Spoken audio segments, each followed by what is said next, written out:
If you could see what I see, our community and unity, no frustration from brutality, with our black nation a reality. This is my perspective, it's my perspective, my perspective, my perspective, my perspective, my perspective, my perspective, it's my perspective, my perspective, my perspective, my perspective, my perspective, my perspective, it's my perspective, my perspective, it's my perspective. To the New African Perspective, the show that is dedicated to the liberation of new African people. I'm your host and Brother Prophecy, but I'm never by myself because always right beside me, some powerful, some strong, the President and Vice President of the mighty Republic of New Africa. They're none other than Mama Ayo, free the land family.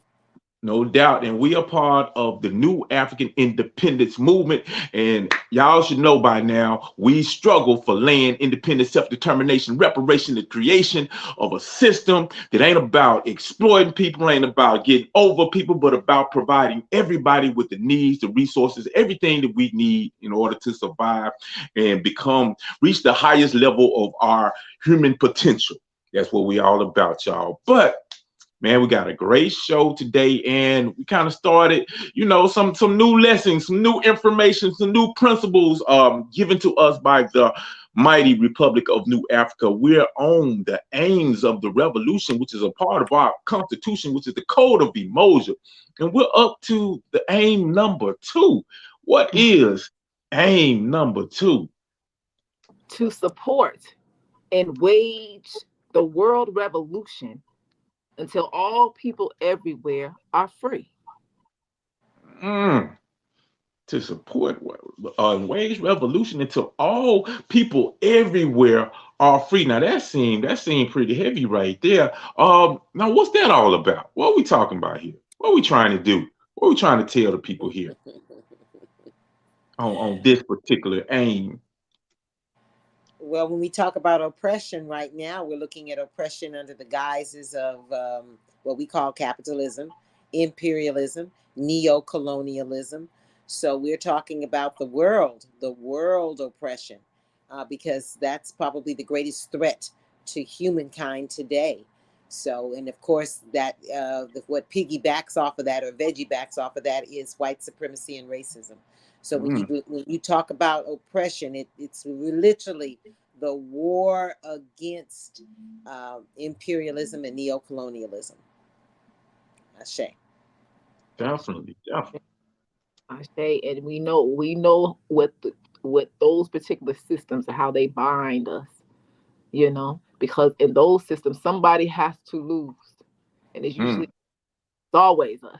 Okay, so we strive to support and wage revolution, total 100% change. When we say, we mean we want a system that's rooted in righteousness, that's rooted in community. Okay, we want a revolution. We want a society whose economic system is based on Ujamaa, cooperative economics.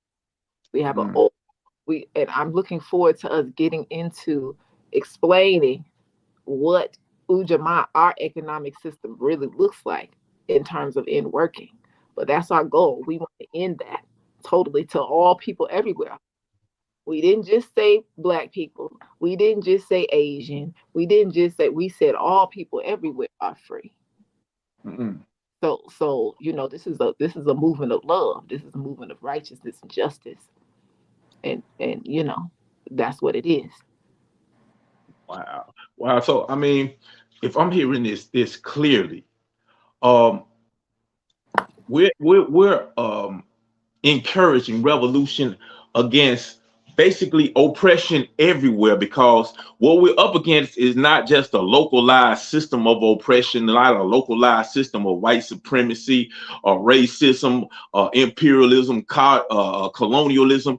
It's a global system of oppression that really has screwed up the entire world, which has caused the environment to go berserk, which has caused war, disease, and famine globally, all over the world. Really, when you look, most places in the world, when you have all type of drama, war, and chaos going on, usually is caused by this system in which we're struggling against right here in the United States of America.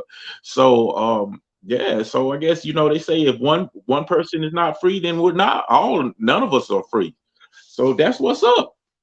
Well, I have a little bit of a different, thought pattern. Okay, go for it. Go for it. Of course, because we have our statement that we support all revolutions who are against oppression, but charity Mm-hmm. begins at home, because we know that for the majority of the world, the black and the brown peoples of this world are the most oppressed, Mm-hmm. and they're usually oppressed by a small group of people who are in control of the world at this particular time, because they control the land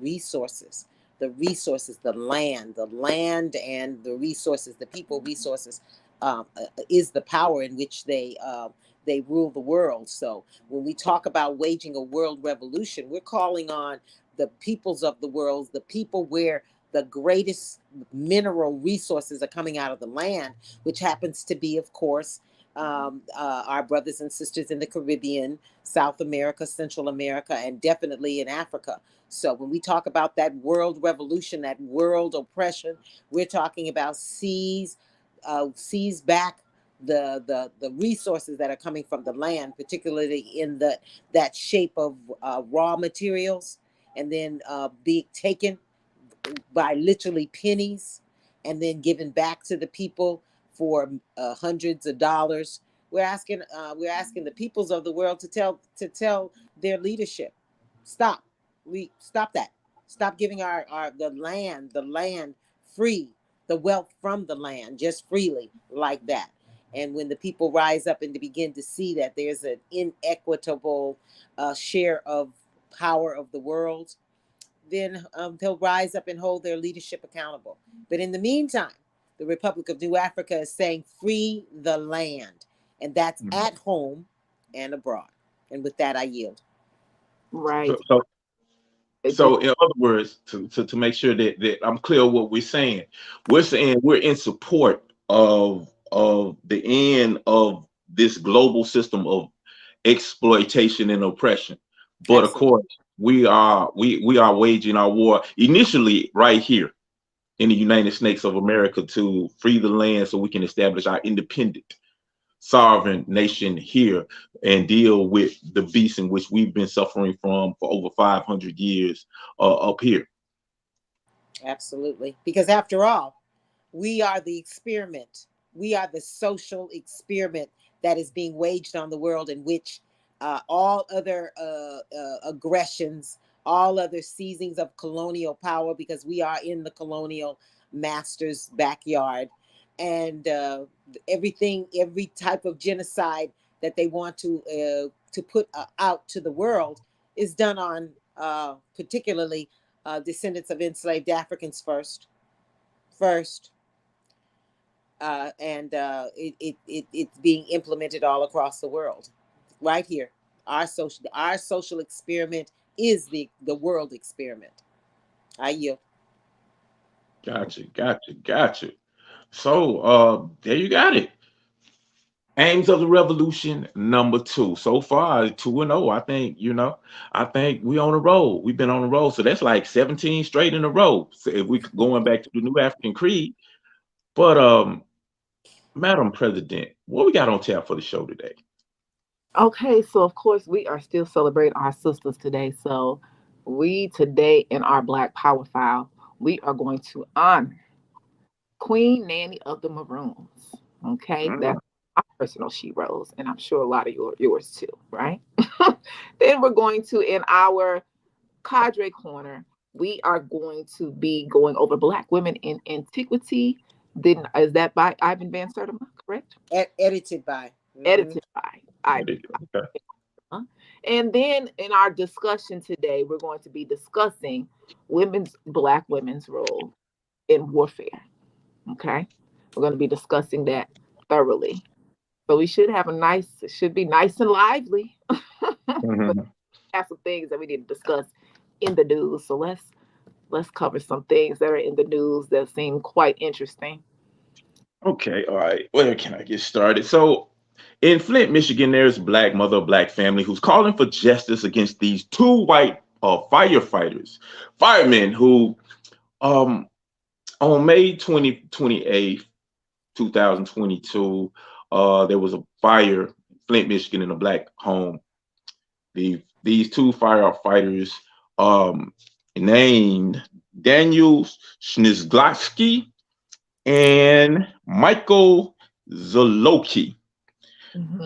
They were able to enter the home, and when they came out, they said, we checked the whole house, the entire house, everything's clear, it's all good. They gave the clear sign, and when you give the clear sign, that basically says there's no need for anybody else to go in there. Now the father was saying, no, man, y'all need to check, my sons, my babies are in there.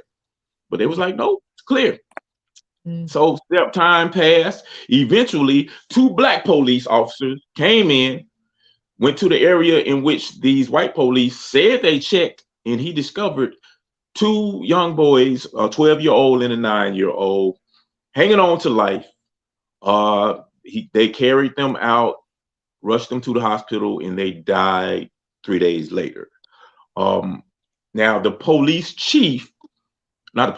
fire chief looked at the report, and they said, well, you know what? These guys are obviously lying. They need to be held accountable for what happened, because these children could have had an opportunity to live had they acted and done what they were supposed to do.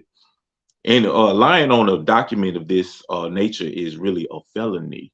But ironically, although the chief recommended these people be punished, held accountable, fired at minimum, somebody overwrote that order.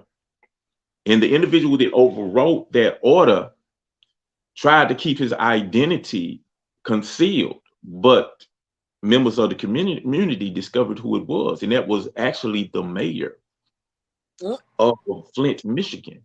Whoa. And not only did he override this, he basically tried to cover this up until the election was over.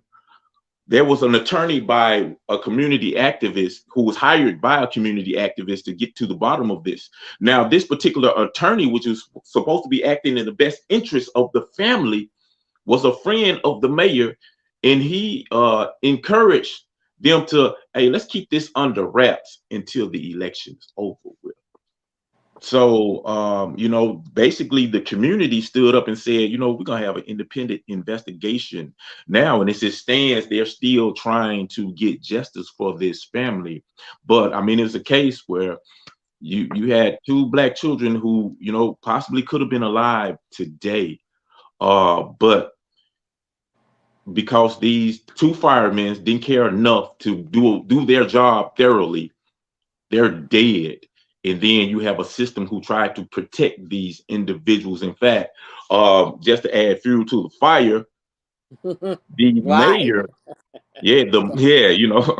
literally, the mayor, instead of holding these firefighters accountable, he actually attacked the family for not having working fire detectors on social media. So he went after the family, but basically tried to protect these firefighters. So there it is. Y'all got any thoughts on this particular thing that happened in Flint, Michigan, which Flint, Michigan already got all kind of stuff going on with the water. So the mayor is Black too, right? The mayor is Black. Actually, the mayor is a Black dude, from my understanding. He's Black. Oh, he's okay. Gotcha. Ooh-wee. so many different scenarios is going on through my head in terms of the background conversation. The mayor is black, right? Uh, Mm-hmm. Reinstated these folks after they were suspended, right? They were suspended. No, they never got suspended. They never got to that point. It That's never. how one reason they know it was the mayor, because he's the only person who had power to kill the case like that. Wow, wow. It is Flint, Michigan, a mostly white. Now, I think Like Flint, Michigan is heavily black. it's heavily black. Because, yeah, because that's where they had the lead in the water, and the Flint the water case. The reason why they had lead in the water is because they diverted their clean drinking water, because they had some kind of government contract, so this company can basically get a lot of money to do something with the water supply that they didn't even need, and they diverted their clean water to this contaminated water supply, which basically was causing disease and death to the community. And when they discovered that was happening, they said, well, they hired a PR person to try to hide it and say that the water is clean, but they changed the water supply to the automobile companies, because Michigan is Motor City. And they gave the automobile companies clean water and allowed the people to still have the contaminated, dirty water. So yeah, it's a heavily black town. Is New it African. is it heavily black, or is it more 50-50, or is it like 60-40? You know what? That's something I can try to look up while we're here to see the exact population breakdown. Because in my mind, I'd be just thinking about all the different conversations and back. But at the end of the day, that's a puppet mayor, huh? Hmm. That would put a hold on such a story, surround just all for selfish purposes and reasons, just to get through, blah blah blah blah, not wanting a lot of attention on under while he's in the seat, or is trying to be elected. All of these different things, anything that would cause racial tension, anything of the sort. That's what that puppet mayor, which we call it Hmm. mayor, black on the outside, white on the inside, Yeah. is doing, because I'm just imagining all the different background conversations. And based upon, I know how our folks be maneuvering, trying to save face just so they can feel like they are part of a particular system, and not really caring about who they step on the way to whatever goals or aspirations they have. And then the thing about it is, once you are a puppet for the system, that's who you work for. That's all you care about. Hmm. Not really, not necessarily. If this particular system is not for black people, then as you become an officer of this system, you in turn end up not being for black people. You're going to compromise somewhere, and he compromised justice for this family, and so that makes him very weak. I say weak in place of other words that I could say. Yeah. Flint, Michigan has the majority New African population. I think is like 56.7% New Mm-hmm. African, 38.45% Mm-hmm. white, and other races are just kind of sprinkled in there. So yeah, it's a heavily New African city. So yeah, which is kind of you would figure that, especially how they did them with the water supply. So Mm-hmm. yeah. So Mama Ayo, do you have anything you wanna add to this Well, conversation? I certainly agree with what President Sa says, and as we all know, whether we like it or not, we could be chocolate cities. That's what we used to call ourselves, chocolate cities. Yeah. But because of the systemic control, we're still colonial captive citizens. You may have what we call population advantages in particular places where most of us are. Same. We could say same about Ida B. Wells. Same about Jackson. But who controls the political power?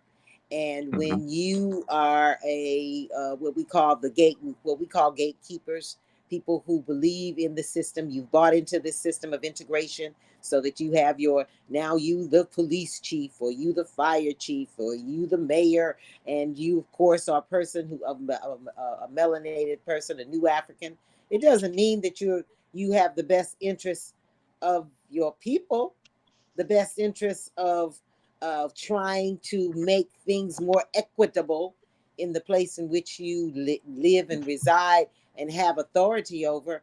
It means that you are being told how the system works. So you either get on it, get in it, get involved, or you become controversial and they do whatever to get you up out of there. And a lot of times, just like what happened with Tyree Nichols here, you have a disregard for people who look like you for whatever reason. Remember, we always talk about that internal ability to love self, to be supportive about who and what we are, just to be more humane to people who look like you. And that doesn't sound like that's the issue. You had a problem. It could have been a fireman who don't care, don't do as much as they need to save others that don't look like them, and yet you at the head, you're gonna have to take that hit, brother. You're gonna have to take that hit because you did not respond in the appropriate fashion. Exactly. And I think it's always important to understand that what we're up against is a system. You know, we're not necessarily up against individuals. We're up against an entire system. And the system, the system operates and is designed to do exactly what it does. So it doesn't necessarily matter who's at the head of the system, who's in the positions within the system, whether it's colonialism or neo-colonialism, it still serves to operate in a specific way. And we understand that under capitalism, you know, they try to basically gain as much wealth as possible, even if that means at the exploitation, expense, brutality, and murder of the people. And the people who are always the most vulnerable are Black people. So we are always at the bottom. We're always the exploited. We're the first choice to be exploited. You know, that's kind of our position within this system. So, you know, a lot of times people look at, oh, he was a Black mayor. It does not matter. You know, if that was the case, then when Barack Obama came president, you know, we could have just got liberated, like some people thinking was going to happen.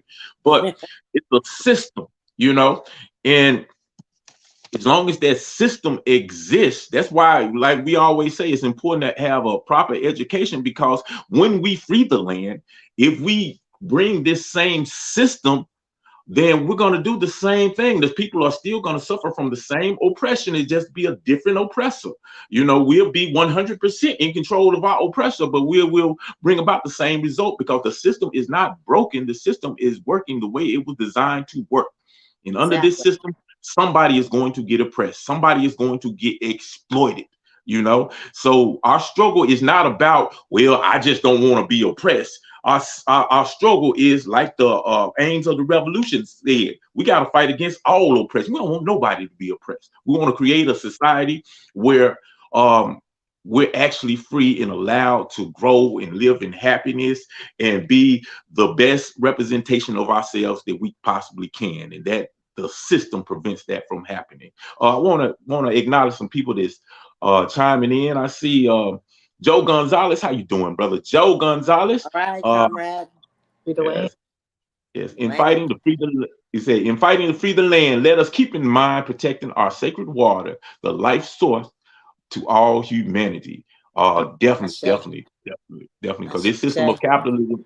Yeah, this system of capitalism, it will. I mean, we had a hell of a fight right here in Memphis, Tennessee, to prevent them from putting an oil line over a natural aquifer, you know, because Memphis got this beautiful, you know, water supply that was created by nature, and they were trying to put a oil pipeline right above it. And the reason they were trying to do it is because they were trying to, they didn't want to run it through the rich white people neighborhood. So they, you know, was trying to run it through the poor Black people neighborhood, who's actually suffered from all kind of environmental racism throughout the years. Exactly. And, exactly. Yeah. So yeah. But I wanted to actually add a little bit more to what you said, Brother Prophecy. I think for new Africans, when we see people who are put into positions of responsibility, they look like us. I think it hurts more when I say the Yeah. psychological message to us is more insidious, because we already know what's going to happen when somebody, because remember, we're still controlled and dominated by a system that has used white supremacy and racism against us. So when we see people in power who don't look like us, okay, we expect that particular kind of behavior. But yet when somebody decides they're going to be a representative of the people, they look like us, they talk that yang yang to us, when it's time for election time, but their actions show something different, it is a little bit more painful. We expected great things to happen in this country when Obama and his wife went to the Black House, built by Black hands, by the way. We expected more and we received less. When I say the big okie doke was put on our heads, all kinds of things happened under his particular leadership. So it's hurtful, because when we have to do the analysis, when we really start looking at what was and was not done for people in America, that the descendants of slaves, it became painful. And what happened to our fellow brothers and sisters in the Caribbean, in Africa. Same thing happens here. You have all these now. We done made it. We now sitting at the table. We sitting at the table, y'all, supposedly, with people, and we have positions of responsibility and leadership, particularly in cities that we call chocolate cities. It is very, very, very, very painful to know that you can be told what to do without fight. Your pockets can be lined. You don't even live in the community, in the hood with us, to experience or to see. Have you even driven in our streets? Have you ever bear witness? First of all, that man should have been at that house immediately, looking at what has happened, to show concern, to show that I understand what is going on, and I am going to investigate the issue, not sweep it under the rug, not try to act like, hey, I don't know what you're talking about. That's why I'm saying psychologically, that doesn't go away. And I yield. And to add to what you're saying, Mama Ayo, that is extremely key, because we're still suffering the psychological traumas of living within this particular system. Our hearts are broken every single day, and that's very, very painful.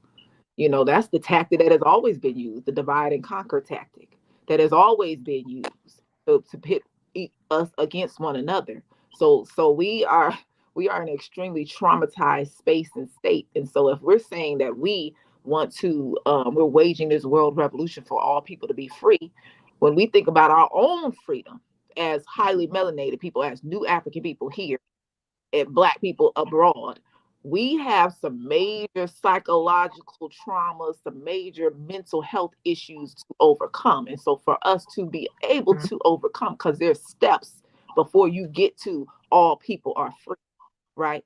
Before that is actualized. When we talk about equity, we talk about coming to the table as whole beings. So before we can even do that, before we can even maneuver, we got to separate ourselves.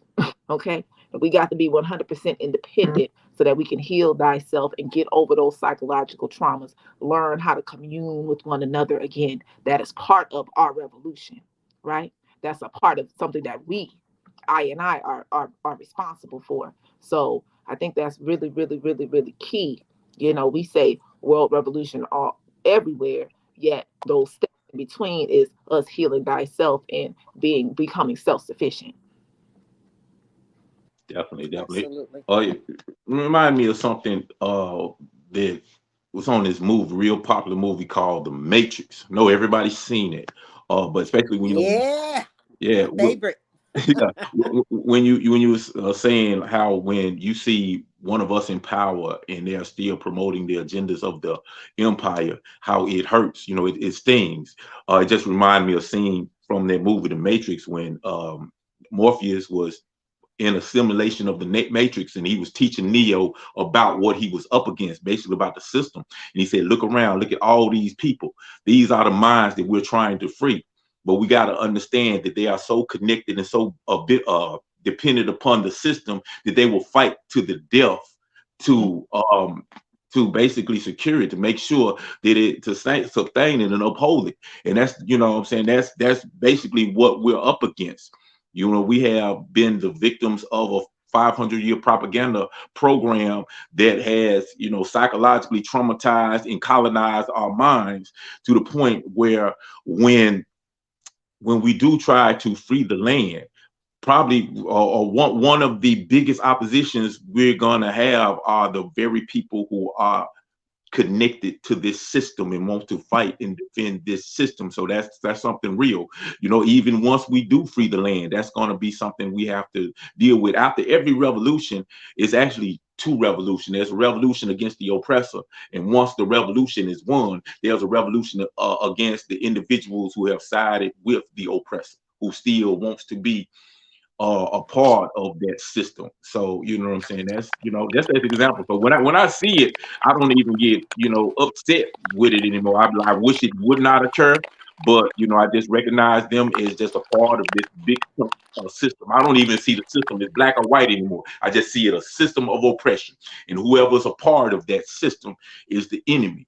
Until they prove otherwise. But even that behavior is a product of our dysfunction. You know what I'm saying?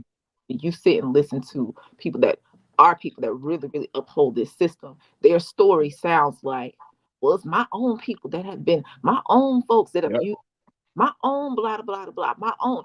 It's still something that can be rectified if they themselves experience the power in the collective, if they themselves experience camaraderie amongst our people, if they themselves, so it's still a product, you know what I mean? Like people go into those fields, but when you get down to it, it's all about them being hurt. It's all about their experiences from broken families. It's still a product of slavery, racism, white supremacy, capitalist society. You know what I mean? Because master gonna take care of me. Master gonna, I got master gonna, master gonna, what can you do for me? I mean, it's still that. So once we do our work, even that dynamic will shift, and even that dynamic will change. Yet we got to stand in truth, justice, righteousness, integrity, and honor. We can't be coming shiesty, half-assed, because that ruins it for us. Okay, keeping high moral character needs to be first. Whenever in all our spiritual system, high moral character is the first thing that you have to work on and practice if you want to create more unity, if you want to create community, because there has to be trust. And if you don't have trust, you got nothing. Definitely. That's why it's so important that we disconnect from this system that's causing all of this trauma, because it's really difficult to get to that point. Because it's just an indoctrination program. You're going to get indoctrinated with something one way or the other. People use that word indoctrination as negative. It's negative and positive in all things. So if you're being indoctrinated into something that is self-destructive, then you're going to get self-destructive behavior. You're going to get self-destructive communities. You're going to get all the things that we see, a lot of the things that we complain about. And it becomes an ecosystem of self-destruction, because the more you see the negative behavior, the more it reinforces what the system has taught about you. So you got to get out of that situation. So you're reinforced by positive behavior. You're reinforced by positive principles, positive actions, and you actually see the benefits of that. Because right now, under this system, negativity, self-destructive behavior, ill intent toward each other is rewarded. If I'm an artist and I talk about shooting up my block, they'll give me a record deal. If I'm talking about uplifting the black woman, I'm sorry, I need you to go back and try again. So we got to get away from that. No matter how beautiful the music is, that's one in a 1,000 that you're gonna get through. How about that? Yep. Yes, Yep. indeed. You Yep. know, we going on and on about that. I'm gonna let you talk, Brother Prophecy. Yeah, I know. We're gonna have a whole show. We're gonna be right here.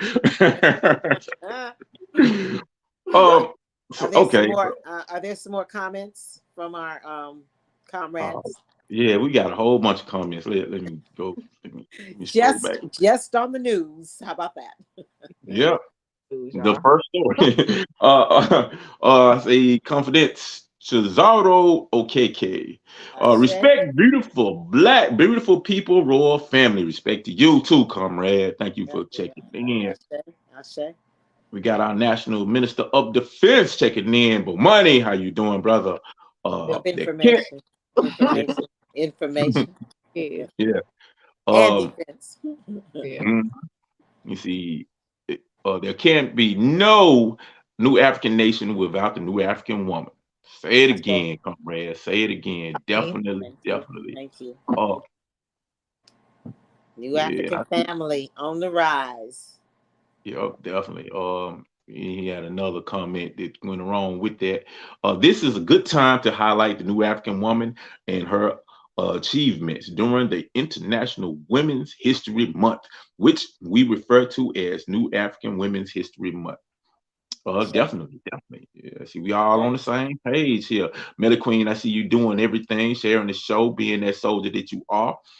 Here's a quick announcement. Thank you for joining us on the New African Broadcast Association. NABA, please check out our other shows. One, Voices of New Africa, Sundays, 12 o'clock. Actually, Voices of New Africa is like 1 o'clock, I guess. Yeah, it'd be more like 1 o'clock. Because we still live on the radio at 1 o'clock.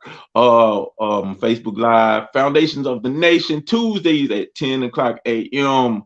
Conversation Between Comrades, Thursday, 6:30 a.m. Facebook Live. The Truth in Power Corner on Fridays. 5 p.m. 5 p.m. Yes, Blog Talk Radio. Also, make sure y'all stay tuned. That's what's up. And let's see, Joe Gonzalez, good points, comrade sisters. Ashe, thank you. Yep. Yeah, the Melly Queen, exactly. We have to go through the process because we are dealing with some major issues. To be honest, I know that I have some more work to do on me, and it's not easy facing your personal traumas and changing to free your mind. Boy, I was emotionally screwed as a child, and I have transferred that drama to my child. It's a battle trying to learn and relearn and break these generational curses. Man, we need a show right on that topic. We need a show on that topic, like for real, because that is so real. Mm-hmm. Yeah. I think, and what's so beautiful now, Brother Prophecy, is that we're so in alignment with so many different organizations, healers, teachers. They're all coming back to, we have to deal with self. All of us have had our personal issues within families, within organizations, and we have to look at ourselves, our way of dealing with trauma, dramas, our communication patterns, everything that the Ministry of Health and Society is talking about, because that's who we represent.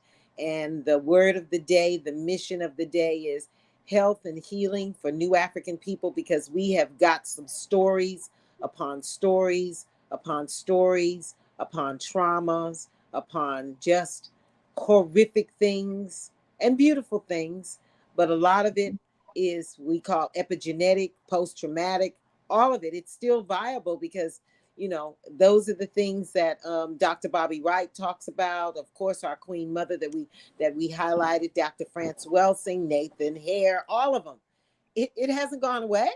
It's still relevant. As a matter of fact, it's been compounded, and we got to start detoxing now, because we're going further and further into the rabbit hole, and our choices, our ways in which we deal with this have to be addressed from a new African perspective, because a Eurocentric perspective is going to I just want to F you up. It's going to F you up. And I yield.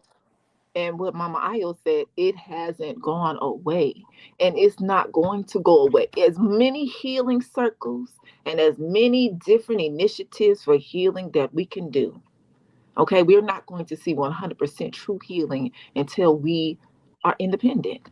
That's the only answer, y'all. Like, we can do all the self-work. It's so self-work, self-help. It's a beautiful thing. We're going to need all of that attention once we are independent, but we cannot 100% heal until we actually go through that process. You know what I'm saying? So even with our psychological issues, we have to be focused enough, do the necessary framework to separate ourselves so that we can actually heal, because it's serious. We just the same traumas, we get constantly triggered and triggered and triggered because we live in the same system that's going to constantly trigger trauma. Yep. So. Yep. You see, Joe Gonzalez said, great information and points of interest, revolutionary comrades. Thank you, Brother Joe. Queen, Melly Queen. And when you have the children telling you what is up, our children know what they want, but are misguided because a lot of us are not guided. Our children are ready, trained and guided in the right way. Need to be trained and guided in the right way. And then you're absolutely correct. And I ain't even gonna jump on that point because we'll be talking all day. It'll be 2 hours later. We talking about Nelly in the Maroons. Nanny. So definitely we got to do that show next week then. Next week, y'all heard it. You know, we're gonna be dealing with traumas. In healing next week. Brother Obafemi, how you doing, brother? Free the land to you, comrade. And I see Brother Abdul in the house. Abdul Shakur, how you doing? Free the land to you, comrade, master warrior, and teacher. I say. Definitely. Oh yeah, I actually do have another story. So y'all, okay. We're here for about 2 hours today, okay? That's another 30 minutes. Y'all know how we do.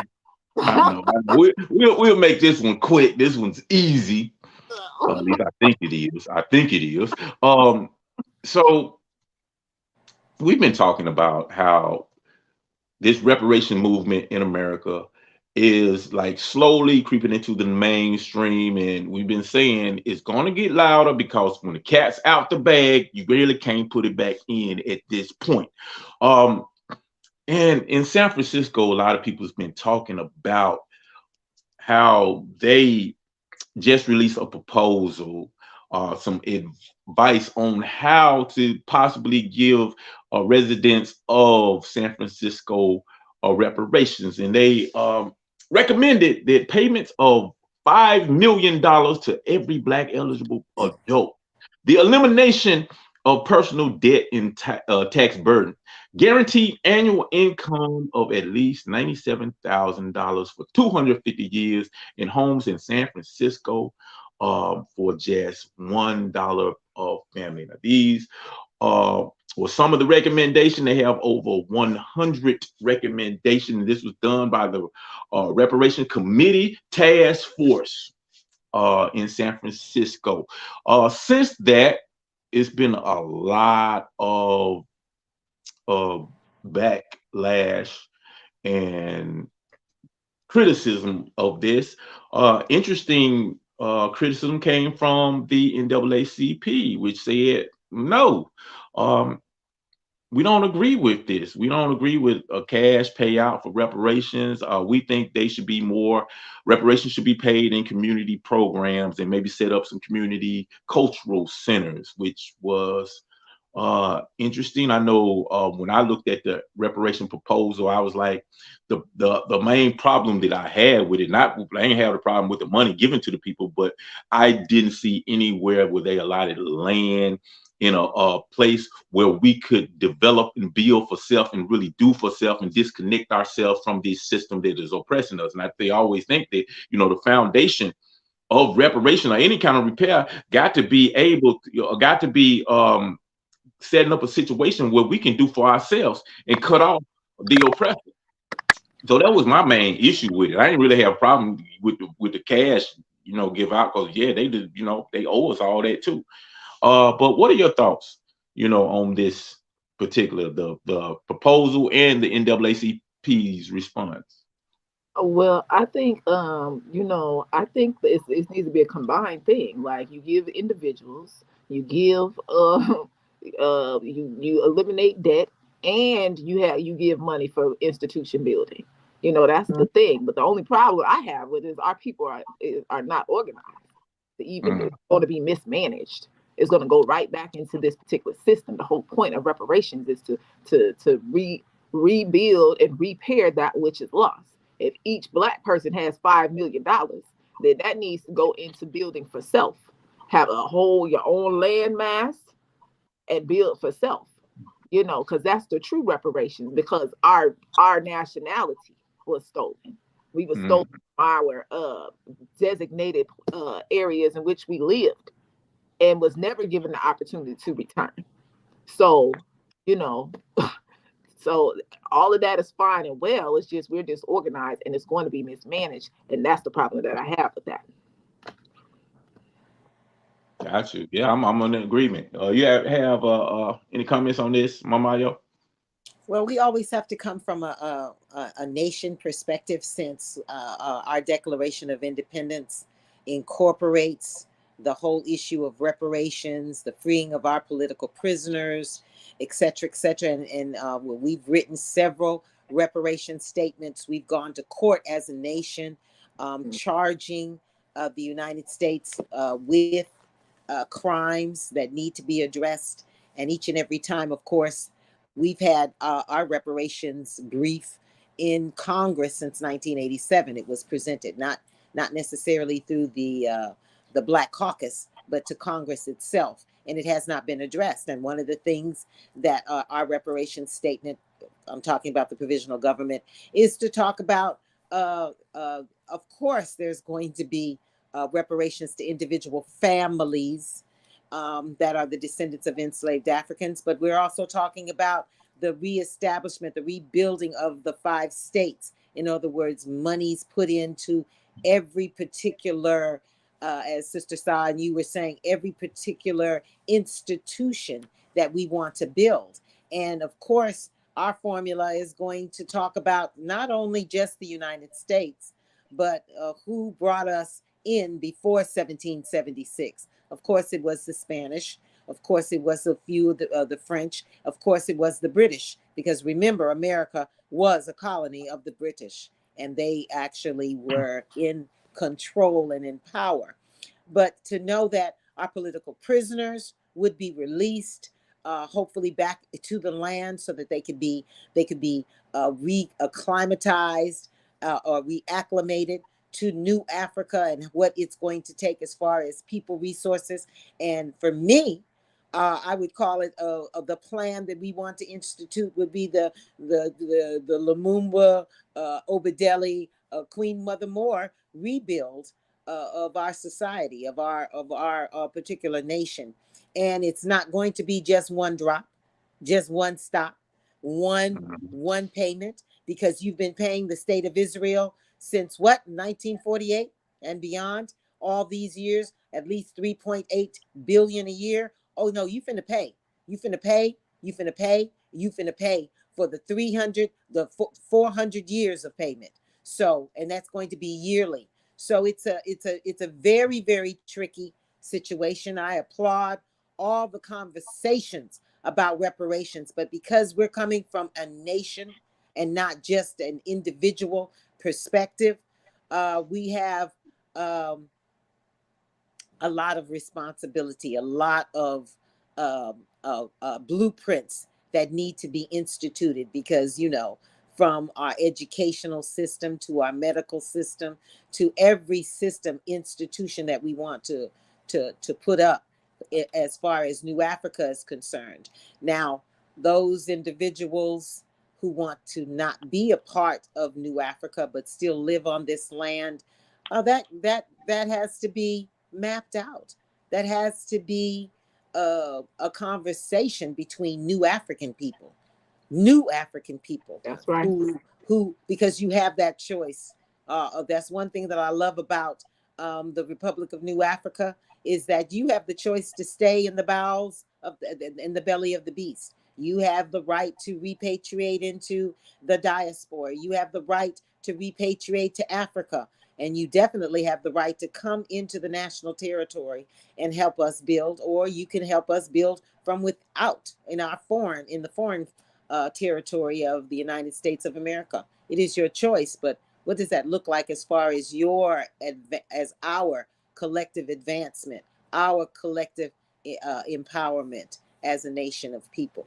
It's a very interesting time. It's our time, but it's our time now.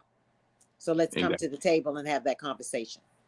Exactly. And those are excellent points. And it's really important that, that we be representative and we take the lead on this conversation, because we're at a point where the European power structure, the white power structure, has basically, they have succeeded within their system of white supremacy.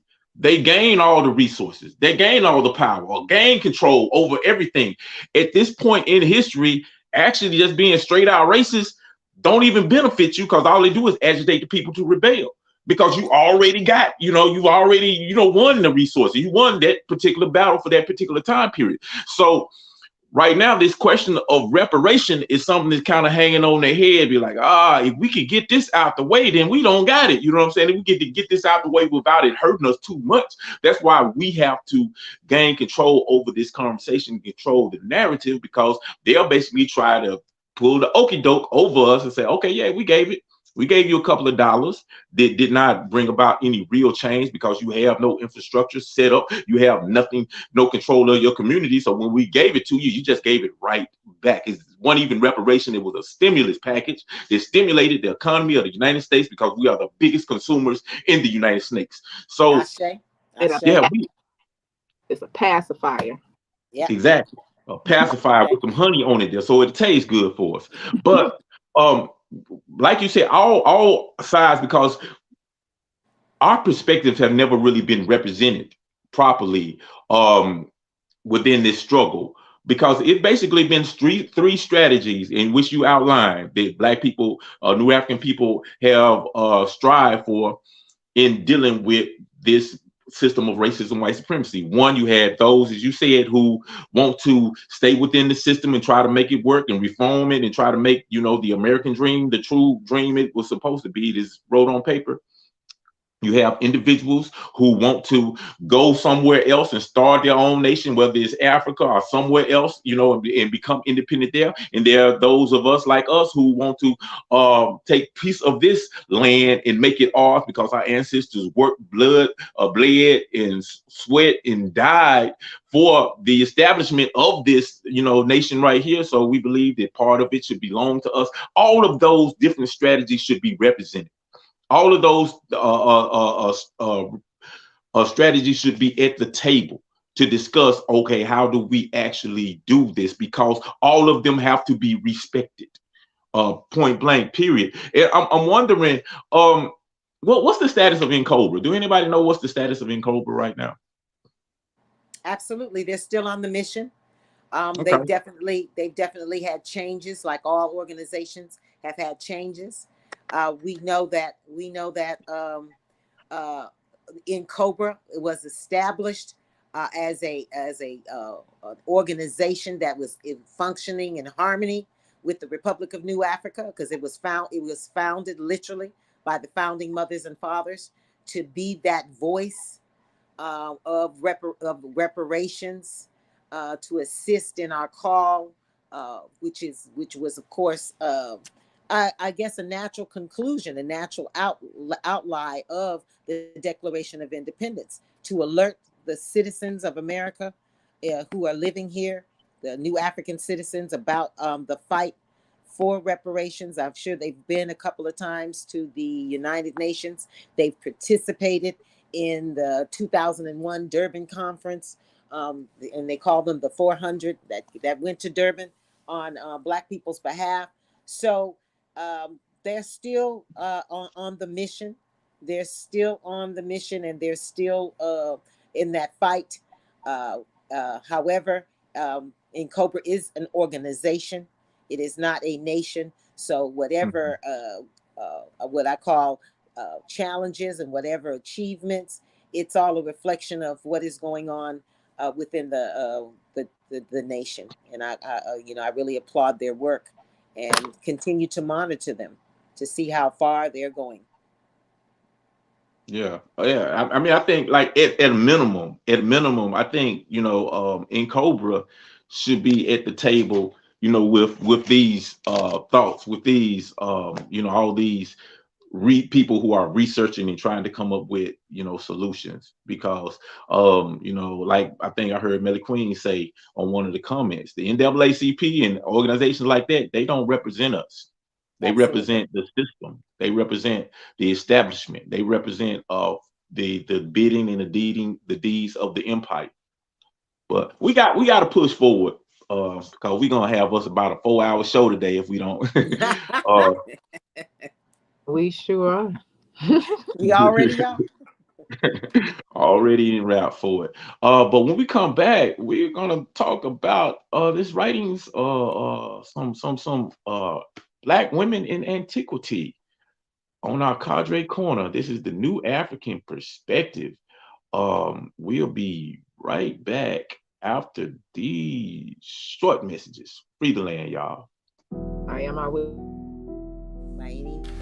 What do you mean I'm suspended?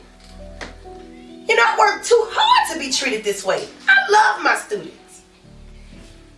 This is not right, and you know it. What's wrong, love? They suspended me. Why? For teaching about Black Wall Street. You mean that black town was destroyed by a group of white racists? That's the one, child. Hold on, let me get this straight. You spent a black teacher for teaching Black history during Black History Month? Exactly. That's crazy. How do you expect us to learn and build a better future for ourselves if you won't allow us to learn about our history?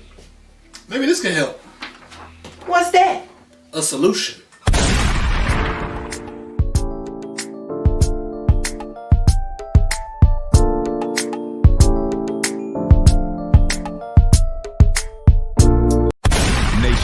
Nation building. For many of us, the idea of nation building is too difficult, too complicated. It's impossible. But when you think about it, we're already nation builders. In fact, for the past 400 years, we've managed to build the most powerful nation on the planet. Unfortunately, this nation continues to disrespect, exploit, and oppress us. Here's a thought. Maybe we should focus on building our own nation. Join us March 31st through April 2nd in Charleston, South Carolina, as the Republic of New Africa celebrates 55 years since the signing of our Declaration of Independence. Register on Eventbrite to attend in person and or online by typing in New African Nation Day 55.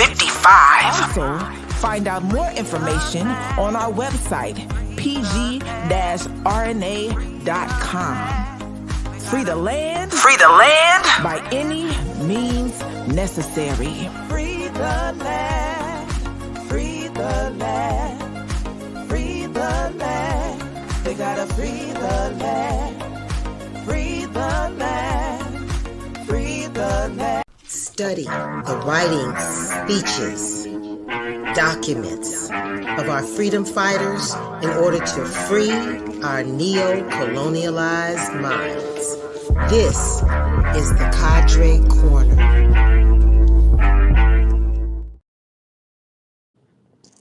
All right, Mama Ayo, is on you.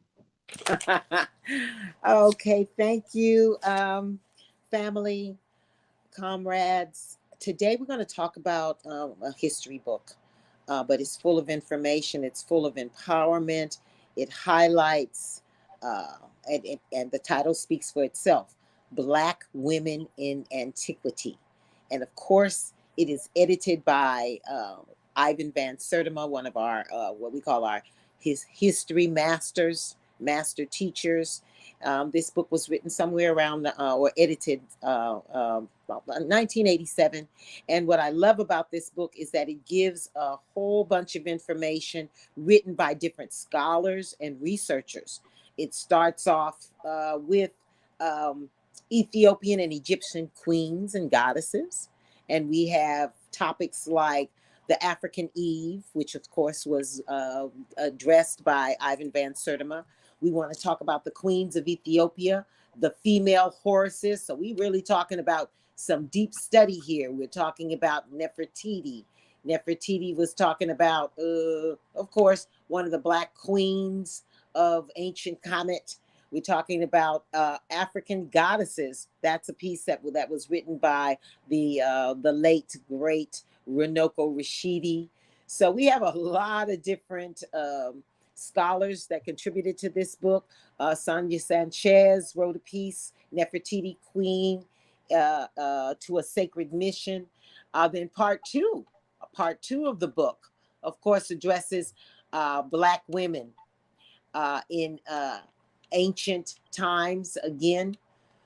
And that book, that particular chapter addresses the female style and beauty of ancient Egypt, the image of women in African cave art. So it really talks about, and that was Rosalind Jeffries, Dr. Jeffries' wife.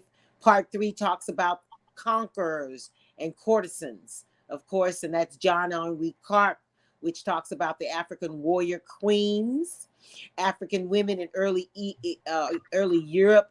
So we've got so much knowledge that our women, our brothers, our sisters have to be reminded of, because a lot of these particular scholars that wrote, they're no longer living. They are in the ancestral realm, and it is up to us to make sure that we are talking about these particular books, highlighting these queens. And like we said, African-centered education, we would start at, literally preschool. So by the time that our children did get to what we call the graduation stage, that going into higher learning, a lot of these queens, kings, warriors would have already been inventors, so on and so on, would have been already imploded into their psyche. So they would readily know that we've come from a very rich history.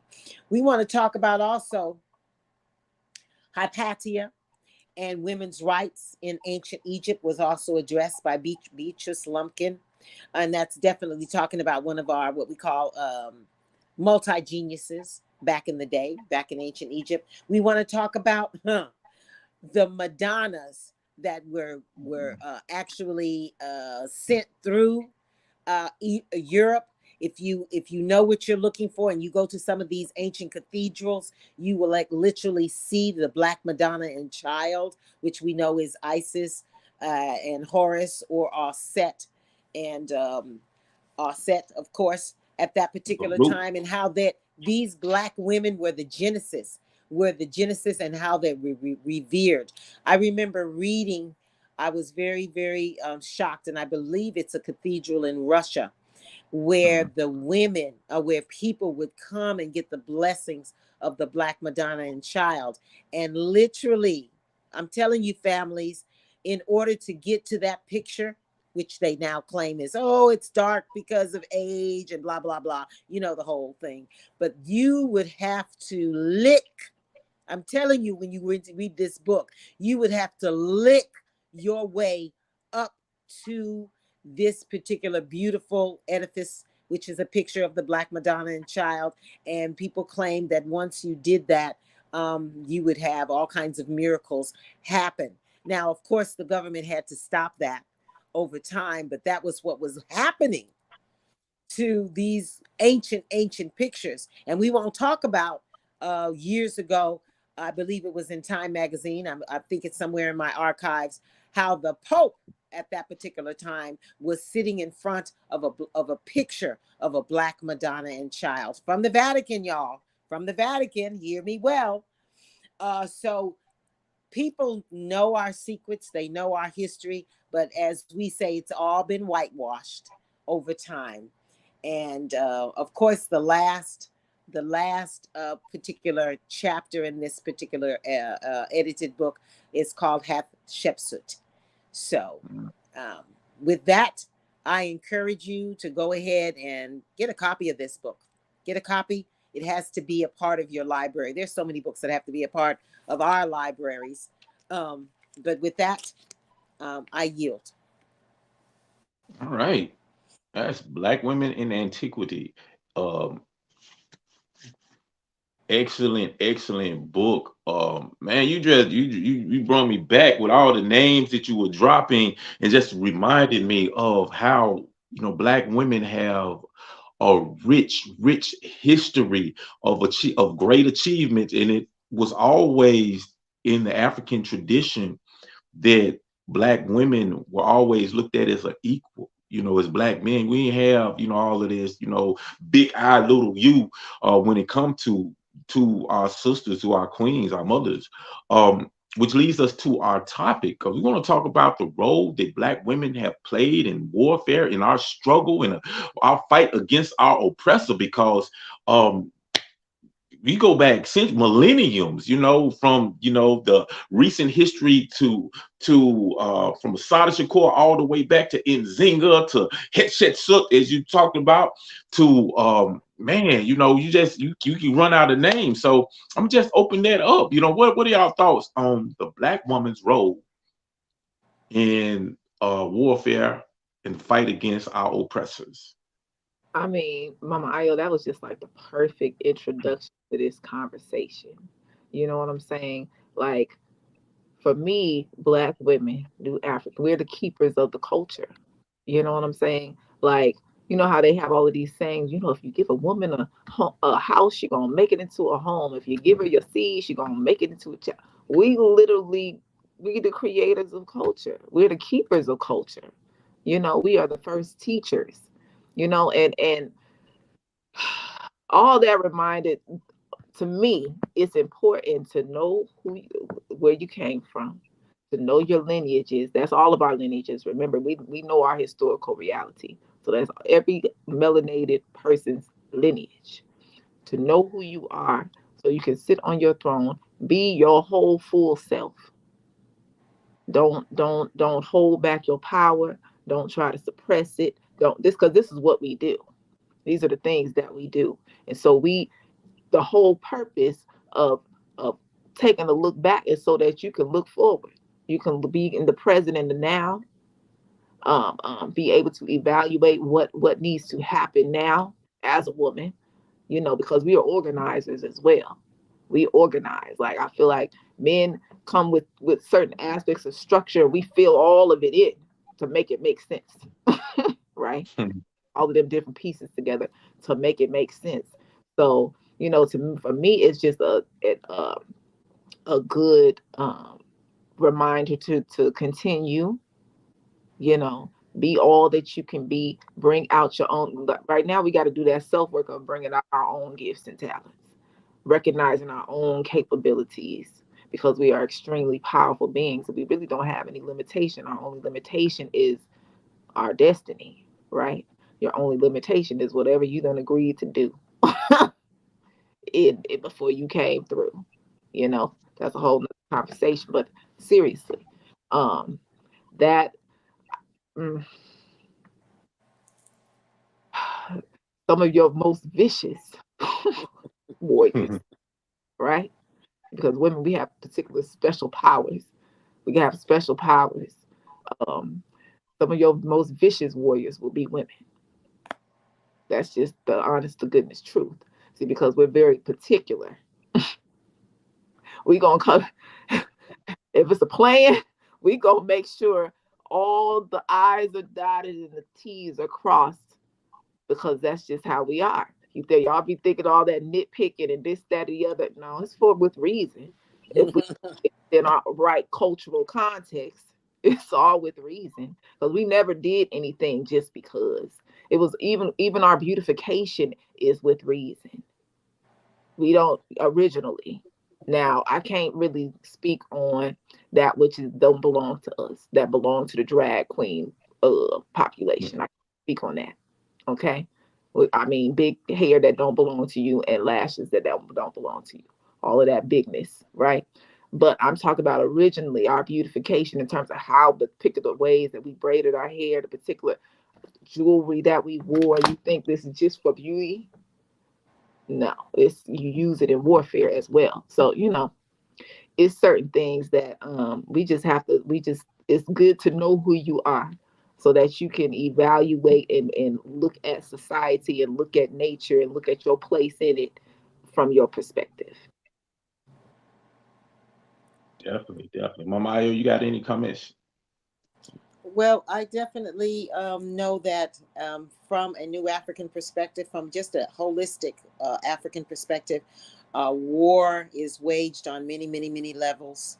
So when we talk about women warriors, we talk about those that are actually on the front lines in concert with our protectors and defenders, because women have had to do that. Women should always be considered our second line of defense, because if anything is breached, it has to be the women who now protect the children and the elders. Does that sound familiar right now? Because that's what's happening right now. But anyway, let's move on. We have had women leaders. If I have to say Yaa Asantewaa, if I have to say Queen Nzinga, if I have to say Soroya Mongo, if I have to say Nanny of the Maroons, if I have to say Winnie Mandela, if I have to say Harriet Tubman, if I have to say Sojourner Truth, and all of them, if I have to say Mama Fulani, if I have to say Queen Asada, if I have to say all of the BLA women who have had an active role and are still languishing in the prison systems today, the roles in which they played doesn't necessarily have to be just combat. It has part of warfare, which means the messengers, the spies, the illusionists, the people who did what they had to do on the plantations through the food and the water and whatever it took to make sure that freedom and redemption came. The women that had to pass and bring their husbands and children with them, into freedom. So when we look at that, we understood our role and our function. It is because now, because we've lost our way, and we have been what you've used that term, indoctrinated in somebody else's system. Our roles, we think we're supposed to be the black version of Caucasoid men and women. I'm just saying, that's the whole issue. If we are the black version of Caucasoid men and women, what that look like for us? It's what you see. Our roles have I'm the man because I'm the woman because, but whose life are you living? Whose paradigm are you into? The black version of a white boy and a white girl? Come on now, y'all. Let's be serious. They don't even their culture. When you look at it, we don't want to discuss the Roman and the Greek culture right now, but you need to understand from whence that came. And if we're trying to follow that particular line in New Africa, we finna have a whole bunch of more years that we got to detox and detox and detox. We got to first of all say that ain't the vision and the life. So as female warriors, as female providers, alongside, in harmony, in concert with our brother Kingsmen, our warriors and our protectors and defenders, oh yes, our roles are very complementary. There is no tug of war between us. It's a reasoning and an understanding on what we're supposed to be doing, how we're supposed to be doing, when we're supposed to be doing it. As we say, the who, the what, the where, the when, and the why. And I yield. Yeah, Shay. Yeah, definitely. I think it's really important to understand and study African women history, because one, if you're not knowledgeable of our history and the roles in which women played throughout our history, we can get wrapped up into European movements, like, the European white woman feminist movement, that really don't have nothing to do with it. When you study the two history, white history and black history, you understand why white women had a feminist movement. Because throughout their history, as you alluded to, if you go back to like the Greek white civilization, the most highest form of civilization, which is the Greeks, their scholars, major scholars, said, hey, woman only good for procreation. The highest form of love is between a male and a young child. That's what the Greeks said. You know what I'm saying? So throughout their history, they used to have something called the rule of thumbs. Mean you was allowed to beat your wife as long as the stick that you beat her with was the length of your thumb.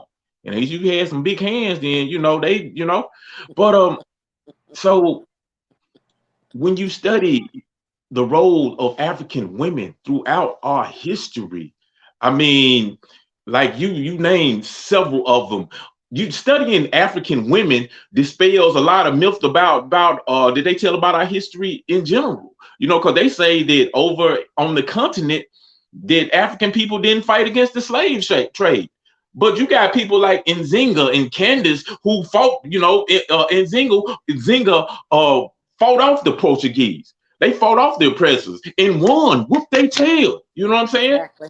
Them women, they did this. Exactly. They made a movie about the Woman King, about Furious Warriors, even though it was controversial. But you have to put everything in perspective. But you got a long history of women laying it down, laying their lives on the line, defending for their families, for their nation, for their race, for their culture, for all of these type of things. So we really have to understand history, true history. That's why we have to have our own schools, so we can teach things from our perspective, so we won't be walking around confused. Because literally, because we don't understand this, when you study the civil rights movement, the people who benefited most from the civil rights movement were white women, because white women came along and they said, you know what, women are being oppressed too. And don't get me wrong, you know what I'm saying? Black men in today's society have adopted many of the characteristics of the European white counterparts. And it's too much of that damn sexism and bull crap going on within our community, and we got to eradicate that. That is something we got to purge ourselves from. You know what I'm saying? Because that ain't African. That ain't got nothing to do with us. And it's counter-revolutionary and counterproductive as far as what we are trying to do. But like I said, I like that, Brother Prophecy. I like what you said, because on the flip side, where you talk about that sexism, we also have women who don't appreciate brothers who give them their honor, that want to implement that Ma'atic principle, because they think of them as weak. They think of them as they want a roughneck, they want a hard leg, they want whatever you want to call it, and because they think that that's the way they should be treated, and it is not from a new African perspective. The honor and the respect goes both ways, and when I say that's a serious psychological issue when we talk about the qualities of what you're looking for in a husband, a mate, and of course everything that comes with it, and family. So what you just said was dead on it. That's part of the trauma that we faced in America, because like I know like a lot of women who basically they have been treated badly all their lives, so much that they feel that that's the way they're supposed to be treated. And when they get with people who actually treat them the way they're supposed to, they don't know how to act.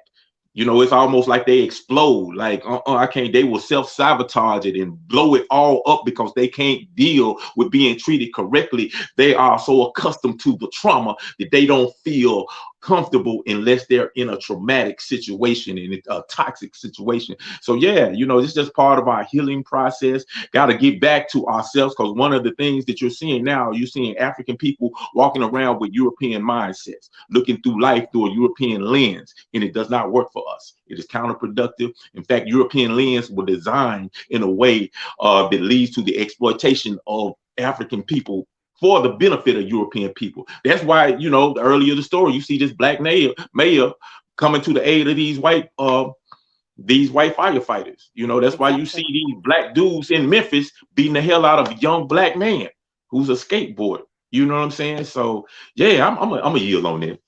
So, what you are saying, Brother Prophecy, I mean, you're 100% correct.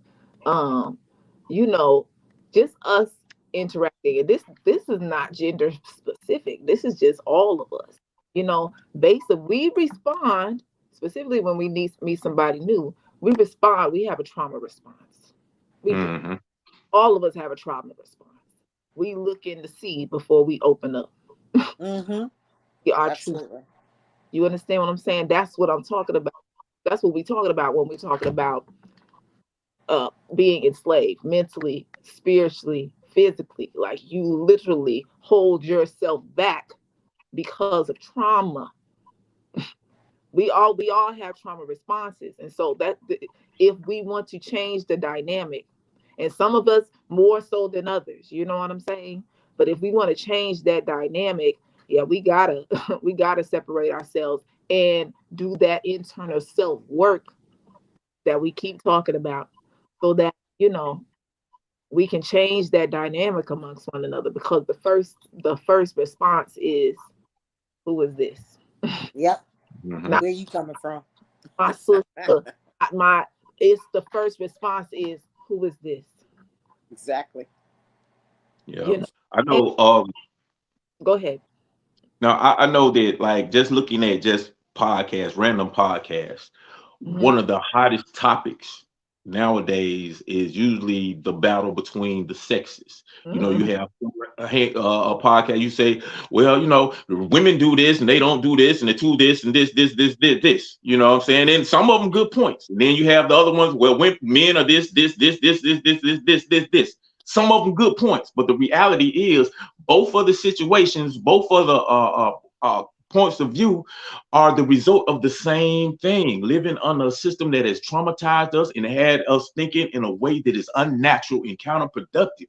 And if we really want to solve the problem, it can't be, well, women do this, men do this, women is acting like, you know, the problem is each other, and start looking at the system and the way we have been taught and been indoctrinated, and try to correct our thinking, because it shouldn't be no women this way. Because many of the issues that we're arguing about are really differences between men and women that are manifested themselves in ways that it should not be. Instead of complementing each other, we're using it to fight against each other. You know what I'm saying? Well, women naturally try to seek out the characteristics of a male, the best characteristics of a male, you know, because innate within our DNA, you want to find a male that's going to pass on the genes that going to benefit your children the most. That's, you know, in a deep subconscious level. But if your mind is jacked up and you think, well, hey, the characteristics are best, a dude who's a thug and this and don't treat me right and all this type of thing, then it's like your own mindset is working against you. Same with men. The same with men. I always tell men and women the same thing. If you over 30 and you still saying all women ain't crap, or all men ain't crap, I'd be like, look, something wrong with you. Some, because there's a lot of good women, it's a lot of good men just out there. You know what I'm saying? So if you still saying that on 30, so if you listening to this and that sounds like something you say and you're over 30, now I understand if you're 18 and you just don't know no better. But at some point in time, you got to realize, okay, I'm attracting something to my life that is not good for me. So maybe I need to look at myself. Why am I attracting this type of environment? You know, because a lot of times we're skipping over that good mate, that person that is healthy for you, to pick someone who is toxic, because we've been trained and conditioned to be attracted to toxicity, because this is what this system produces, a toxic environment. Yes, That's right. exactly. It's like a domino effect. The one person get treated bad, that one person gonna treat somebody else bad, and it's just gonna keep going and going and going. That's the cycle. So it's good to shift that. You make sure you treat yourself and everybody else good, fair, just. You know, stop cutting folks off when you talking to them. You know what I mean? Like that's traumatic too, folks not being able to communicate. So this is a big domino effect that the only people that are going to be able to stop it is us. Like you got to Yep. stop where we are, like right in your spit. Make sure it does not trickle out, and be extremely thorough in terms of how we deal with one another. Don't just let certain things. Be thorough. Be thorough. In other words, we're gonna have a real good show next week, y'all. Ah, Yeah. definitely, because there's a whole bunch more I want to say about that. Because right now we are talking about some of the symptoms, the signs and the symptoms of the breakdown of the family, the tension between male and female. Because remember, we just kept saying, if you're coming from a Eurocentric paradigm, the relationship between the Caucasoid male and the Caucasoid female has always been confrontational, oppressive, etc. We have records from ancient Egypt. I mean, I just talked to you about Hypatia, how she was able to walk freely, and there's nothing, we've been told from ancient Egypt that our women were free to be creative, free to do what they needed to do, because Ma'at was in effect. Ma'at was in effect, and that we know our role and our purpose, and we knew that there was about man, woman, and child, and just tapping into what God has given you as gifts, Yeah. as what you've come to do on the planet right Exactly. now. For new African people, brothers and sisters, comrades, your purpose as you come to this lifetime is to find out who you are and to be of service for the redemption of the race, or as I'm going to tell you, like my favorite historian, Dr. John Henry Clark. Otherwise, you got to throw whatever you do into the trash can of history, because you and I have not been of service. We're supposed to be redeeming the earth. Right now, we're just not supposed to be victims. We're supposed to be the redeemers. That's what? What does that look like? The Exactly. work that we're asking you to do. That's self-work, collective work and responsibility, cooperative economics, being of good cheer, good high moral character, instead of getting in bed with the dogs and looking like we got fleas in our community. What? Exactly. Huh? What? Exactly. Mama Ayo, you just explained what our warfare looks like, what our battlefield looks like. Because a lot of times we have this concept of this European aspect of war, which is destruction and guns and all of these different things. But we know that we're at war on every single level of society, physically, mentally, spiritually, psychologically, emotionally, socially, economically, and so forth and so on. So our war, in terms of what we looked at, Mama Ayo just mentioned Ma'at, the goddess Ma'at, representing truth, justice, righteousness, reciprocity. Our warfare has to be rooted in principality. Okay? In principality, that is how we overcome all of this. Rooted in truth, physical truth, mental, spirit, rooted in justice, righteousness, unconditional love. These are the ways and means in which we learn to shift things, principality in all things. Now, I'm not saying it's not going to be an aspect of the war that looks, pretty gruesome. I'm not saying that. What I am saying is our warfare can look so many different ways because we are an African people. We're not stuck in just one paradigm. Right? Exactly. And however we wage war, it has to be rooted in righteousness. It has to be rooted in justice, because that's the way that we win. Because now you're saying you're in alignment with universal law and order. When you're in alignment with universal law and order, there is no way that you're going to lose. Okay. even if it feels like you're not winning, even if it feels very uncomfortable, even if it, let's just look at it this way. You're developing skill set, you're developing character, you're developing something that is necessary to overcome you being in the reality. You know, when we go through these different things, we're experiencing our reality. And our reality currently is very extremely harsh, a harsh reality. Yet to navigate through and to see the other side and to win, our warfare has to be rooted in principality. Absolutely. Yeah, definitely. So we're gonna stop right there, and we're gonna take a break, and we're gonna come back and talk about this queen called Nanny of the Maroons. Nanny Uh, Granny. Nanny Granny. yeah, Nanny Nanny. yeah. This is the new African perspective. Free the land, y'all. We'll be right back.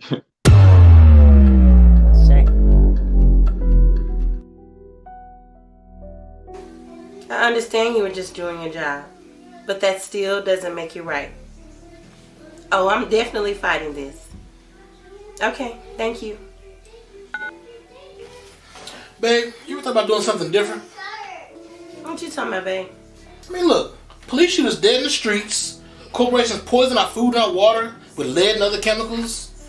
They flood our streets with drugs and lock us up for trying to survive. And now we can't teach our own history, black history. It's clear the system ain't made for us. So what we're supposed to do, babe?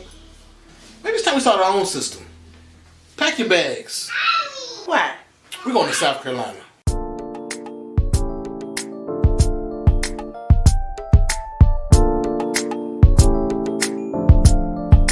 America, full of promises. Time to cash them in. You run from it quick. You never keep your word. I learned from it quick. You keep abusing me. Europeans murdered 98% of the indigenous population right here in Turtle Island in order to steal the land. An entire nation of African people were captured and forced into a brutal system of chattel slavery just so they could work and cultivate the land.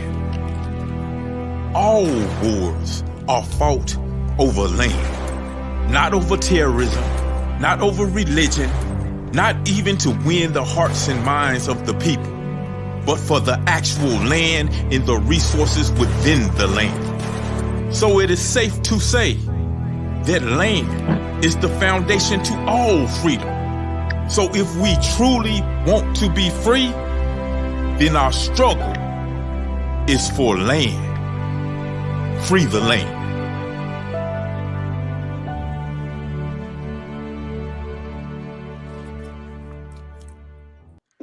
Leaders, scholars, freedom fighters, all those soldiers who've been struggling for the liberation of black people. This is the Black Power 5.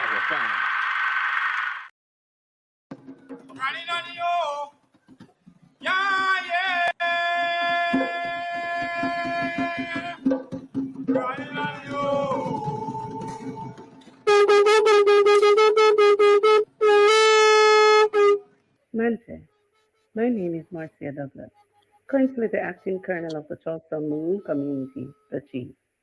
Welcome to our museum.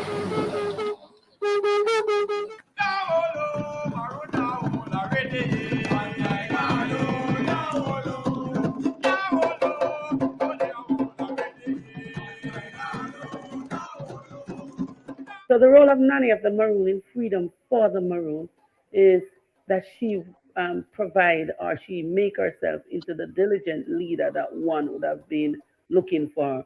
One with spirituality, one with the zeal of moving on, and one with the zeal to protect. And so what she did was to ensure that her people had been served the right way, in which she ensures that they were no longer in slavery. So what she did was to undermine the British on the plantation with the help of her two sisters, Mishibo Kwashi and Shanti Rose. And so doing that, they took their people to the mountains where they had an advantage over the British. The British had to import dogs or bloodhounds from Cuba to hunt them down. Now, later on, when the treaty was signed and Jamaica gained independence, it was really a hard tussle for people to recognize Nanny for who she was. Thanks to recent Colonel Harris of Moortown, who had made that one of his deepest dream and one of his aims, one of the most sustainable things that he was going to work on, so that Nanny could have been today the national heroine of Jamaica.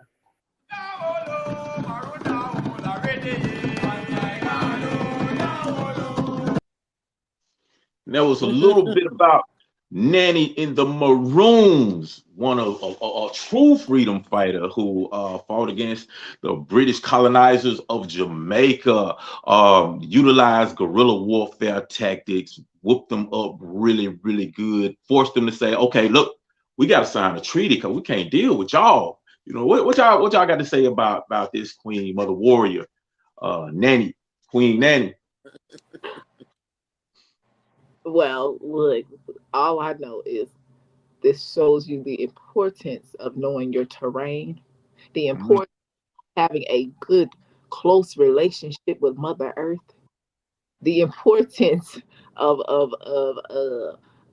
comprehending and understanding your environment and surroundings and all the infinite possibilities that it provides. Remember, the whole concept of us being um, um, um, lacking, that's an illusion because we are very, very, very abundant. Literally, we have everything at our fingertips right now, even in an environment that you're in right now, to win. It's just a matter of mindset. You know, who are you committed to? Who are you committed to? Are you committed to yourself? Are you committed to your family? These are the things that we say all the time. We're committed to ourselves and we're committed to our families. Um, Yet, what are we willing to do, and how are we willing to utilize our environment to get us out of this particular situation? So, for me, it's always an extremely encouraging story of our hero, our shero, that assisted and led in defeating the British just by knowing the environment, knowing the power of different herbs, knowing the power of different vines, you know, studying, knowing the enemy enough. Because, you know, when you work for folks, you know them. You know how they move, you know how they think, you know all of that. You know, so just utilizing all the resources at hand to defeat the enemy. Perfect prime example of womanhood to me. You're supposed to be able to know your environment, because anything that you do is either going to do two things. It's either going to heal or it's either going to kill. And you know how to utilize and that's the duality in all things. Okay. Wind can heal, wind can kill. Exactly. Water can kill, earth can heal, earth can kill. Fire can heal. You understand what I'm saying? It's understanding understanding your environment, knowing that you are one with nature. Huh? And the power in that. That's why I love reading about Nanny, boy. Because it's that like, girl, you know you need to get out here and know exactly what's on the earth and what it does and the different elements and how it all works together. That's our natural science. You know, we defeated the British based upon us being us and knowing the duality. I love it. Yeah. You got anything you want to add, Mama Ayo? Well, I think I want to let people know that Nanny was a direct lineage from Africa. She has been identified as being part of the Akan nation, which is the Ashanti. You know that by the names of her brothers. Apparently, they say she was captured with 4 of her brothers, and they were all brought to, of course, the island of Jamaica. And remember, the island of Jamaica has a unique, history, because they were of course growing sugarcane. They were enslaved in under the British at first. It was the Spanish who had them, Yep. and of course they were released after Britain conquered the Spanish and these enslaved Africans because of, I guess, anger. Many of them were released. So remember, you have a lot of different Africans being dropped off. You had a lot of different indigenous who had been either wiped out or had to retreat to the caves and to the mountains. So they all just, I thought, did a very great job in coming together and moving into these particular mountains. And remember, if you've ever been to Jamaica, they had different enclaves. So each of the brothers had different villages or different encampments to defend and protect. They had to eat from the land. The land wasn't that different than Africa because it's a tropical place. As we all know, they had rivers, they had caves, they had the ability to eat the fruits and the different vegetables that were there. So they were able to exist. And Nanny was reported to not only be of Ashanti lineage, but also she had spiritual abilities. So she was very, very clear about who her ancestors were, the rituals in which were being performed. If you notice, the horn, the obeng, is the symbol of resistance there. And, she was not happy when, of course, the British were able to conquer a few of them. Of course, you had your traders. She was captured, of course, and then her brothers, of course, signed a couple of treaties, which she was not in agreement with because she said that was just going back to domination again. And please keep in mind that a lot of people were trying to escape because of the island of Jamaica was used, and we're going to use that term, to buck break. Yeah. Meaning that those demonic and inhumane people utilized the natural resistance of the black man, the black enslaved African, to break his spirit. And when we talk about buck breaking, that was busting folks in the booty to humiliate, to dominate, and to, of course, psychologically program, because they, hey, like we said, white men naturally want the booty. Naturally, yes, they went into the black woman, but that buck breaking was very, very widespread, and it has a legacy and a pall, just like it has a legacy on us here in America. So let's not think that our brothers and sisters did not have to deal with those same kind of things, different space, same system. Just different oppressors. So we have to understand what was going on and why the men and the women both had to leave. I mean, still remember, Willie Lynch was reported to have been a slave owner in the islands, on the island of Jamaica per se, just visiting the U.S. So the strategy and tactics that they were employing in the Caribbean at that particular time was being utilized here in America. So we all have to look at history from a holistic point of view and understanding what was going on at that particular time and the reasons why there had to be rebellion. There had to be the running aways. There had to be the analysis of the terrain, because that was guerrilla warfare at the time. And the British did not know about it and had to deal with it. But they remember they had superior firepower, which is always that extra element in the war. If it was like we saw in Woman King, if it was hand to hand, they couldn't be beaten. They had to actually put that in there. So we have the legacy today.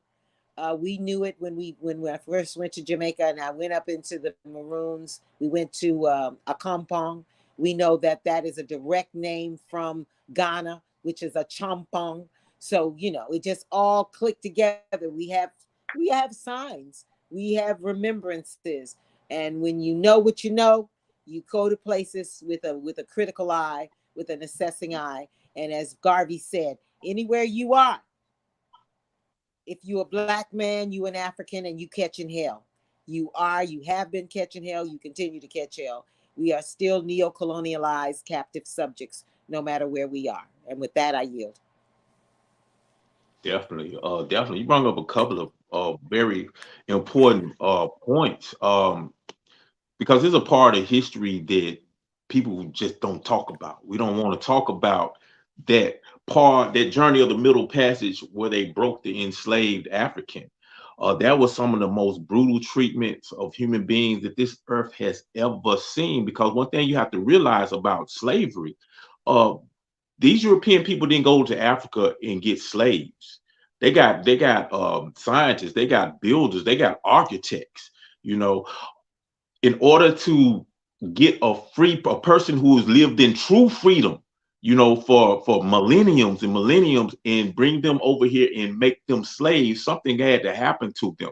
And that's the part of history that they don't talk about. That individual called the slave breaker, who was responsible for basically breaking the spirit of our African brothers and sisters so they would be suitable to be enslaved. So you wouldn't have just massive rebellions and murder of these European people. And this European, you know, white man learned, the one in the United States learned a lot from, you know, the slave plantations and colonies in the Caribbean, Jamaica, and so forth, because, you know, that's where you had most of the rebellions, and down in Brazil and South America, because in many places, many cases, the enslaved Africans outnumbered the European people. You know, that's one reason why we have Haitian being so successful. You know, as a white people in America learn to be like, oh, snap. It's some things we don't need to do. You know, that's why they closed up their slave trade in 1808, you know, January 1st, 1808, you know, because they was like, well, I don't want that to happen here. So yeah, it's a very important part of history that's really been hidden, because a lot of that drama that we still deal with today started over in Jamaica and other parts of the Caribbean, because some things that were done to our ancestors that just never were talked about. You know what I'm saying? It's like you can't imagine some of the things that our people went through to survive that and to go through that. And you talk about epigenetics, how trauma is encoded within your DNA and it's passed down from generation to generation. Because when you're traumatized, basically your mind says something so bad has just happened that it is in a danger to my life. So I have to genetically change myself so I can be able to deal with that in future times, because the first law of nature is self-preservation, and we are wired to survive. You know what I'm saying? So exactly. That's why, you know, when we talk about reparations, you know, it ain't our fault that this European white man decided to kick the can down the line when he had an opportunity to actually deal with it, you know, in a real concrete, easy way. You know, be like, okay, you just freed these enslaved Africans, do right by them, you know. But they decided to kick the can down the line, and trauma began to build up, and we got trauma on top of trauma on top of trauma, where we can't even remember the original trauma. Don't even know it. You know what I'm saying? It ain't our fault they did that. You know what I'm saying? But they did it, and now they got to pay for it, point blank. And I know, you know, a lot of uneducated people don't understand why it's so important to give us reparations, because you don't understand history. You don't understand what has happened to us to get us to this point. You think things just magically appeared today. You think white people just decided to be mean. The police just decided to be mean yesterday when we got camera phones. This is a continuation of a war that has been waged on us for centuries and centuries and centuries. You know, so yeah, I'm glad. You know, it's kind of a little off the subject, because Nanny in the was a great example of the resistance of our people, which they say they don't. You know, we didn't resist, and that's just a lie. You know, and I think it's really important to understand the science of revolution, the science of struggle, the science of warfare, because, like you said,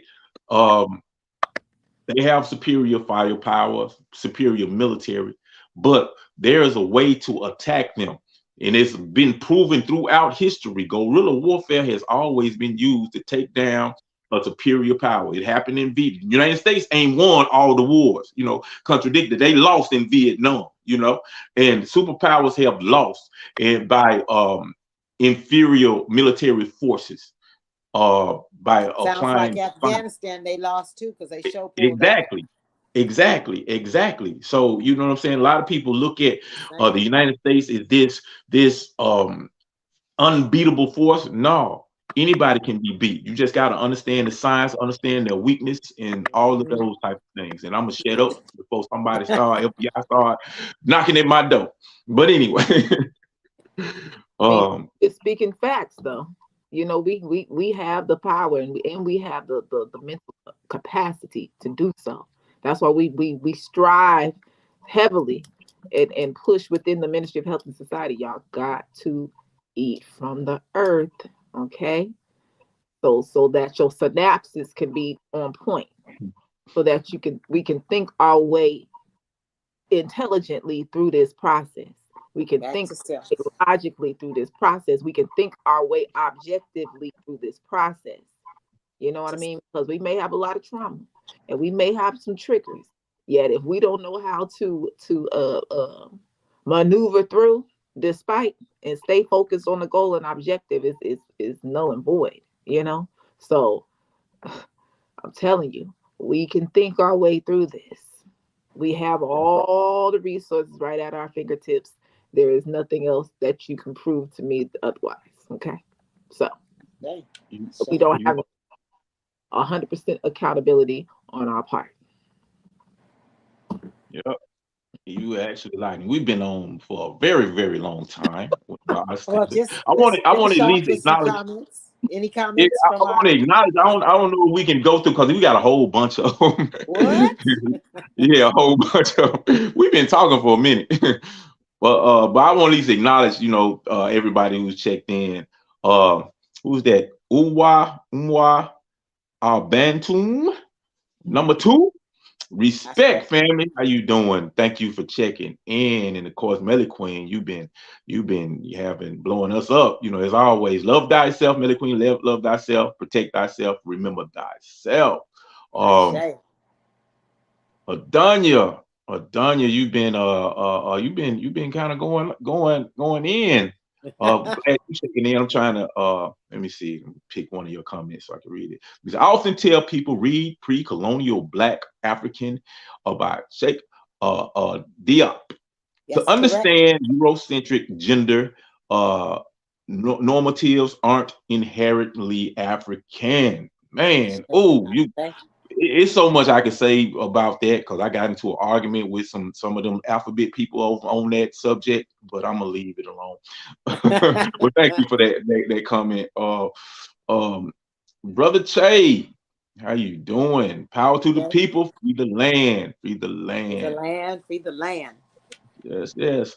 And Veronica, you checking in? Good to see you. Hear from you. Good to see you, hey, Queen, sister. Blessings. No doubt. Peace and power, my beautiful melanated brothers and sisters. Definitely. Free the land from Sister Veronica. Love and life. Thank y'all so much. Yeah, let me see. Who is that? Putting in some work on Be all you can be Black. Yeah, peace and blessing for dropping science and knowledge today. No doubt. That's what we do every day. We got to do it. You know what I'm saying? So yeah, I mean, I wish I could get to everybody comment, but Yeah, but we gotta run. Yeah, we got things we got to do. But yeah, thank everybody for checking in, man. Y'all, we had a great show. Thank you for your participation. I'm gonna have to just go back later and read the comments because y'all drop so much knowledge on the comment section. It's like a show within the show. Exactly. So so next week we talking about trauma. Yeah, we do have one more show before Nation Day, right? Yeah. Yes, absolutely. And we're busy planning. That's why we gotta run. We only have a few days left. Still much to do. Exactly. Join us for Nation Day. Look out, cause y'all, people been coming and saying they like the commercials we've been putting out. And I'm thinking, man, we might mess around and start like a new African mini series or something like that. So we look out for that. But of course, my name is Brother Prophecy. I'm with Madam President Sama Ad and Madam Vice President Mama Ayo Deli. Join us tomorrow morning for Foundations of the Nation, one of the most off-the-chain shows in the history of shows. And check out all our other shows and everything that we're gonna add to it. And we will see y'all again next week. We'll see you again tomorrow morning. Love y'all. Peace. Free the land. Free the land. Nation building. For many of us, the idea of nation building is too difficult, too complicated. It's impossible. But when you think about it, we're already nation builders. In fact, for the past 400 years, we've managed to build the most powerful nation on the planet. Unfortunately, this nation continues to disrespect, exploit, and oppress us. Here's a thought. Maybe we should focus on building our own nation. Join us March 31st through April 2nd in Charleston, South Carolina, as the Republic of New Africa celebrates 55 years since the signing of our Declaration of Independence. Register on Eventbrite to attend in person and or online by typing in New African Nation Day 55. Also, find out more information on our website, pg-rna.com. Free the land by any means necessary. Free the land, free the land, free the land. They gotta free the land, free